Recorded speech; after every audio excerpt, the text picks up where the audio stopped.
इमामुल अंबिया मदनी करीम सल्लल्लाहु अलैहि वसल्लम इस कायनात से पर्दा फरमा गए तो नबी मुबारक के बाद नबी के मुसल्ले पर आने वाला कौन? बोल दीजिए भाई, कौन भाई? सैयदना अबू बकर सिद्दीक। और जनाबे अबू बकर सिद्दीक नबी के मुसल्ले पर आए तो 60 साल की बुढ़ापे की उम्र थी। दोस्त ने कोई एक दिन नहीं, कोई एक पल भी नबी पाक के मिशन को फैलाने के बगैर नहीं गुजारा। इन 807 दिन में अगर अबू बकर सिद्दीक मदीना की धरती पे मुसलमानों की हुकूमत को मुस्तहकम कर देते तब भी कायनात अबू बकर के एहसानात का बदला ना उतार सकती। लेकिन जनाबे अबू बकर सिद्दीक ने नबी के बाद नबी के मुसल्ले पर 5 नमाजें बाजमात जो पढ़ाए वो अबू बकर सिद्दीक है। जिसने अहले ईमान की ढारस बंधाई वो अबू बकर सिद्दीक है। जिसने अहले बैत के गमों को कम किया वो अबू बकर सिद्दीक है। जिसने बैतुल माल का बाकायदा निजाम बनाया वो अबू बकर सिद्दीक है। जो नए नए मुसलमानों की ईमानी तरबियत करे वो अबू बकर सिद्दीक है। जो मदीना में बैठ के शाम फौज भेजे और मदीना से जाने वाली शाम के अंदर लड़ने वाली फौज को फौज का जंग का नक्शा बना बना के भेजे वो अबू बकर सिद्दीक है। मदीना की धरती पे गरीबों, यतीमों, बेवाओं की देखभाल करने वाला कौन? वो अबू बकर सिद्दीक है। नबी पाक के बाद नबी पाक की नबूवत के मुनकरों की गर्दने कलम करने वाला कौन? वो अबू बकर सिद्दीक है। मुनकरीन ज़कात से पाई पाई वसूल करने वाला कौन? वो अबू बकर सिद्दीक है। मुर्तद्दीन को नाको चने चबाने वाला कौन? वो अबू बकर सिद्दीक है। कुरान मुकद्दस को किताबी शक्ल में जमा करने वाला कौन? वो अबू बकर सिद्दीक है। रात की तन्हाई में मदीना की गलियों में पहरा देने वाला कौन? वो अबू बकर सिद्दीक है।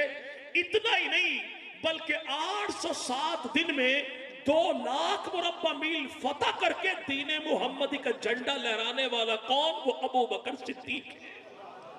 उस अबू बकर सिद्दीक ने नबी पाक के बाद को एक लम्हा भी नबी के काम के बगैर नहीं गुजारा। जब जाने वाले बिलखसूस हमारे मोहसिनीन चले जाएं, और सबसे बड़ा मोहसिन कौन है? जो अपनी जिंदगी में हमारी आने वाली नस्लों के ईमान का ख्याल रखे। मस्जिद बना दी, मरकज बना दिया, मदरसा बना दिया, निजाम चला दिया कि खुद तो भले चले जाएं लेकिन उनके जाने के बाद भी उनका नेकी वाला अकाउंट बंद न होने पाए। ये पूरी की पूरी जिंदगी का खुलासा है कारी गुलाम शब्बीर साहब का। तो याद रखिएगा, उस इमामुल अंबिया मदनी करीम सल्लल्लाहु अलैहि वसल्लम ने ऐसी जमात तैयार की जिस जमात को पैगंबर के सहाबा की जमात कहते हैं। और उस जमात में जो सबसे आला सच्चा सुच्चा है उसे अबू बकर सिद्दीक कहते हैं। ये महीना जमादी सानी का है और इसी महीने की 22 तारीख को नबी पाक के पहले गुलाम अबू बकर सिद्दीक का इंतकाल हुआ। इंतकाल भी कैसे हुआ? अल-मुवाफिका किताब है, सैयदना अली जुल मुर्तज़ा का बयान मौजूद है। फरमाया मैं मदीना के बाजार में था, एक शख्स ढूंढता हुआ मेरे पास आया और कहा कि आपको अमीरुल मोमिनीन जनाब अबू बकर सिद्दीक ने बुलाया है। मैं जब अबू बकर सिद्दीक के पास पहुंचा तो जनाब अबू बकर सिद्दीक ने मेरा हाथ पकड़ा, चारपाई पे अपने सरहाने बिठाने लगे। तो मैंने कहा अबू बकर ऐसा नहीं, आप नबी के ससुर नबी के बाप की जगह, मैं नबी का दामाद नबी के बेटे की जगह, आप बाप नबी के, मैं बेटा नबी का, मकाम आपका आला है, आप उधर बैठे मैं इधर बैठूं। तो जनाब अबू बकर सिद्दीक ने कहा अली तेरी बात भी सच्ची, तेरी जात भी सच्ची, लेकिन मामला यह है जब मैं तेरा चेहरा देखता हूं तो तेरा चेहरा देखूं तो अल्लाह के नबी याद आते हैं, तेरी निस्बत रसूल खुदा के साथ है, इसलिए चाहता यह हूं कि तू सरहाने वाली साइड पर बैठ, मैं पैरों वाली साइड पे बैठूं। तो जनाब अबू बकर सिद्दीक ने मजबूरन जब बिठा दिया सैयदना अली को, जनाब अली बैठे तो अबू बकर सिद्दीक ने सवाल किया अली की बात बता, जब अल्लाह के नबी का इंतकाल हुआ तो नबी पाक को गुस्ल किसने दिया? का मैंने दिया। किन हाथों से? का इन हाथों से। नबी पाक को कफन किसने दिया? का मैंने दिया। का किन हाथों से? का इन हाथों से। का अल्लाह के नबी को कब्र में किसने उतारा? का मैंने उतारा। किन हाथों से? का इन हाथों से। तो अबू बकर सिद्दीक ने कहा, अली तुझे काली कमली वाले महबूब पैगंबर का वास्ता, जब मेरा इंतकाल हो जाए तो गुस्ल भी तू देना, कफन भी तू देना, कब्र में भी तू उतारना। तो जनाब सैयदना अली जल मुर्तजा कहते हैं, जब अबू बकर सिद्दीक का इंतकाल हो गया, गुस्ल भी मैंने दिया, कफन भी मैंने दिया, कांधा भी मैंने उठाया, चारपाई भी मैंने उठाई, नबी पाक के रोज़े पर मैं लेकर आया था अबू बकर सिद्दीक की चारपाई को। फिर मैंने ही कहा था कि या रसूलुल्लाह गुलाम हाजिर है। कि जब मैंने कहा कि अल्लाह के नबी गुलाम हाजिर है, मैंने अपनी आंखों से कोई इंसानी हाथ नहीं देखा। दरवाजे खुल गए, पर्दे हट गए और जवाब आया, सिद्दीक को हबीब के पहलू में सुला दीजिए। का नबी पाक को उठाने वाला भी मैं था, नबी के पहलू में दफनाने वाला भी मैं था। आज इस्लामाबाद की धरती हो या कराची के शाहराहे, जिन बदबख्तों को तकलीफ होती है अबू बकर सिद्दीक के नाम से, हम कहते लड़ना है तो उससे लड़िए जिसने मिलाया है, या उससे लड़िए जिसने बुलाया है, या उससे लड़िए जिस अली ने सुलाया है। ना तो खुदा से झगड़ सकता है, ना मुस्तफा से झगड़ सकता है, ना अली जल मुर्तजा से झगड़ सकता है। अबू बकर सिद्दीक वो है जिसे मुस्तफा के साथ मिलाने वाले को खुदा कहते हैं, बुलाने वाले को मुस्तफा कहते हैं, और नबी के पहलू में सुलाने वाले को अली शेरे खुदा कहते हैं। वो कौन? जनाब सैयदना अबू बकर सिद्दीक है। आज कहने वाला जो कहे मैं अबू बकर को मुसलमान नहीं मानता, तो याद रखिएगा, जो अबू बकर को मुसलमान न माने हम उसको नस्ल इंसान ही नहीं मानते। अबू बकर सिद्दीक वो है जो मोमिन ही नहीं बल्कि ईमान वालों की बुनियाद है, तो अबू बकर सिद्दीक है। इस उम्मत में 1.25 लाख मेरे भाई सहाबा मेरे पैगंबर के, उन सहाबा की भी बुनियाद है तो कौन? अबू बकर सिद्दीक है। ईमान नबी पर सारे लाए, लेकिन जो ईमान लाया उसने दलील मांगी, सबूत मांगा, मौजज़ा मांगा। लेकिन अबू बकर सिद्दीक वो है जो नबी से नबी की नबूवत का दलील न मांगे, मौजज़ा न मांगे, सबसे पहले आगे बढ़ के जो नबी का गुलाम बन के खुद नबी के वजूद की दलील बन जाए, उसी को अबू बकर सिद्दीक कहते हैं। ईमान नबी पर सारे लाए, लेकिन जिसके ईमान की गवाही अल्लाह कुरान में यूदे के पैगंबर का एक साहिब वो है जो गार में नबी पाक के साथ गया, जिसे कुरान नबी का सहाबी बताए, उसे अबू बकर सिद्दीक कहते हैं। अल्लाह के नबी खुद इरशाद फरमाए इस उम्मत के सारे लोगों का नहीं, कायनात के सारे मुसलमानों का ईमान वो एक पलड़े में रख दिया जाए और दूसरे पलड़े में अकेले अबू बकर सिद्दीक का ईमान रख दिया जाए, सारी उम्मत का ईमान हार जाता है, अबू बकर का ईमान जीत जाता है। उस अबू बकर सिद्दीक की पूरी जिंदगी का खुलासा अगर को बयान करना चाहे तो एक ही जुमले में अबू बकर सिद्दीक की जिंदगी के 60 सालों को बयान किया जा सकता है कि फना फिर रसूल अबू बकर सिद्दीक, फना फिर रसूल अबू बकर सिद्दीक। जमाने में जब भी किसी ने खुदा की बारगाह में हाथ उठाए, किसी ने कुछ मांगा, किसी ने कुछ मांगा, किसी ने कुछ मांगा, किसी ने कुछ मांगा, लेकिन एक अकेला अबू बकर सिद्दीक वो है, उसने खुदा से जब भी मांगा मोहम्मद मुस्तफा को मांगा। इमामुल अंबिया मदनी करीम सल्लल्लाहु अलैहि वसल्लम, मेरे नबी ने फरमाया मुझे 3 चीजें बड़ी पसंद हैं।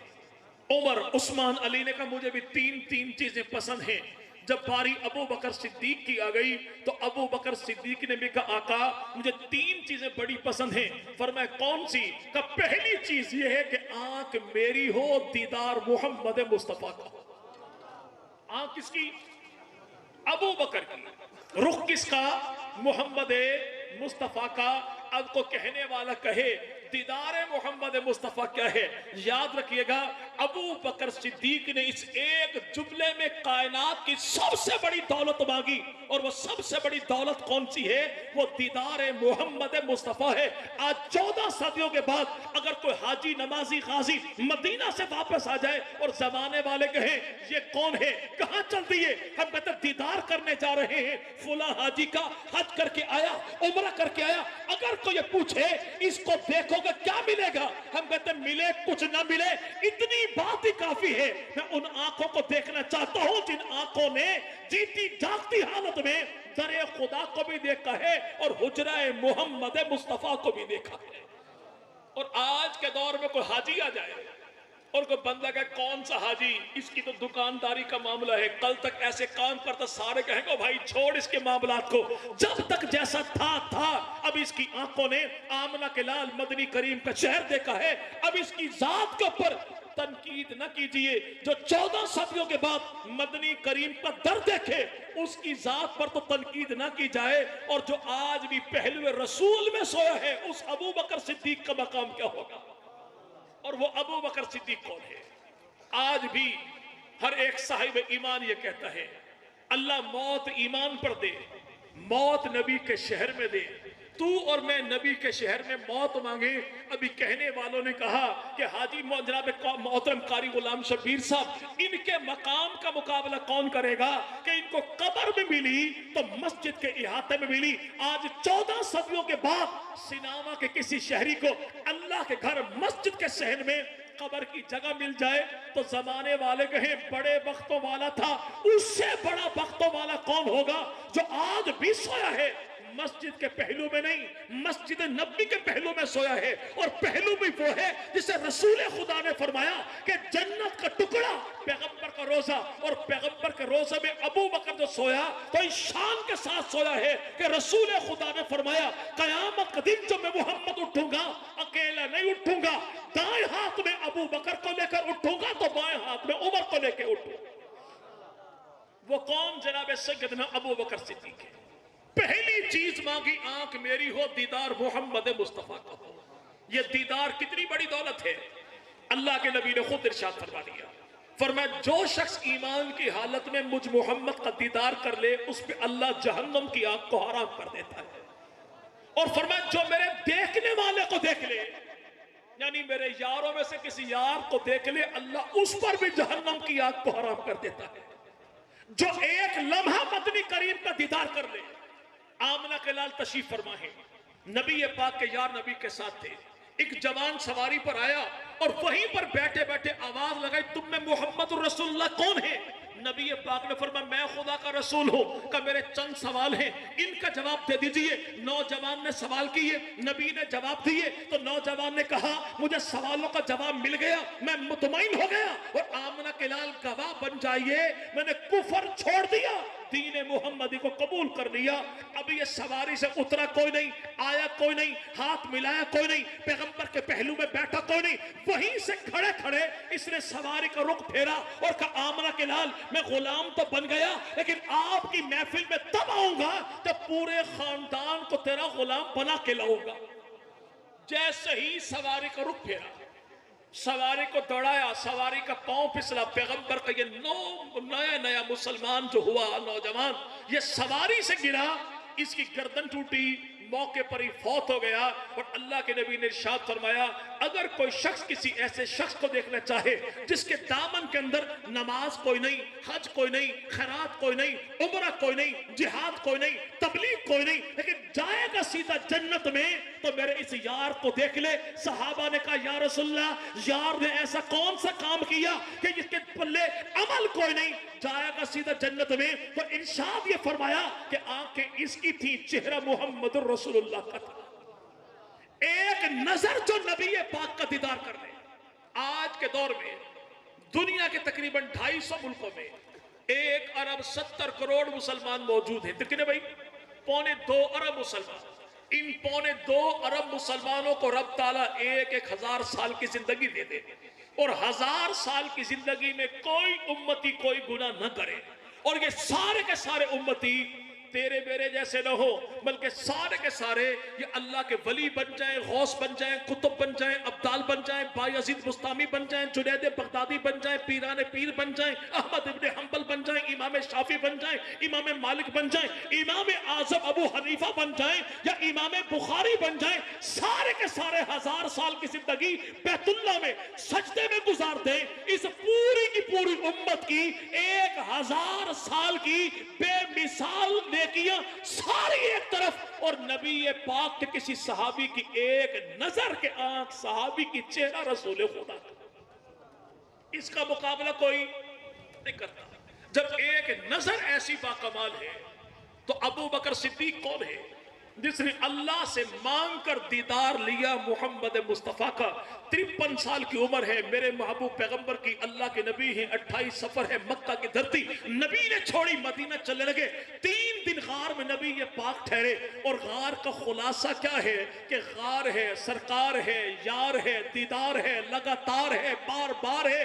3 दिन 3 रातें नबी ने क्या किया, अबू बकर ने क्या किया कि नबी आंखें उठाए तो चेहरा अबू बकर का है, अबू बकर आंखें झुकाए तो चेहरा रसूल खुदा का।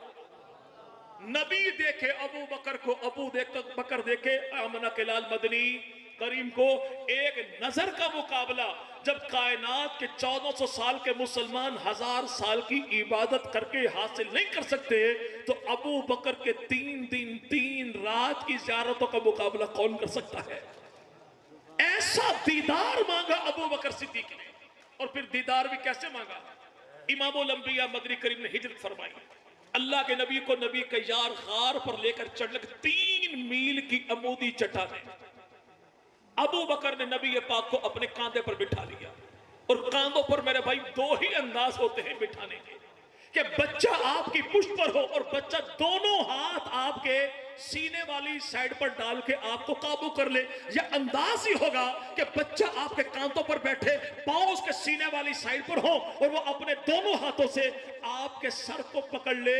इन दोनों में से जो भी अंदाज था, अबू बकर ने नबी को बिठाया, कमाल बिठाया कि अबू बकर सिद्दीक का सीना भी पैगंबर के वजूद के साथ है, अबू बकर की पुष्ट भी नबी के वजूद के साथ है।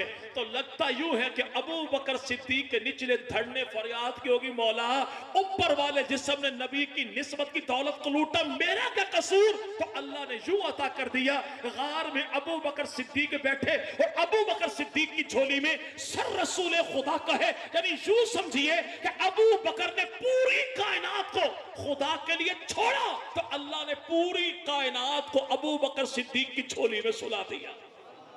यह खुलासा कायनात है अबू बकर सिद्दीक की झोली में।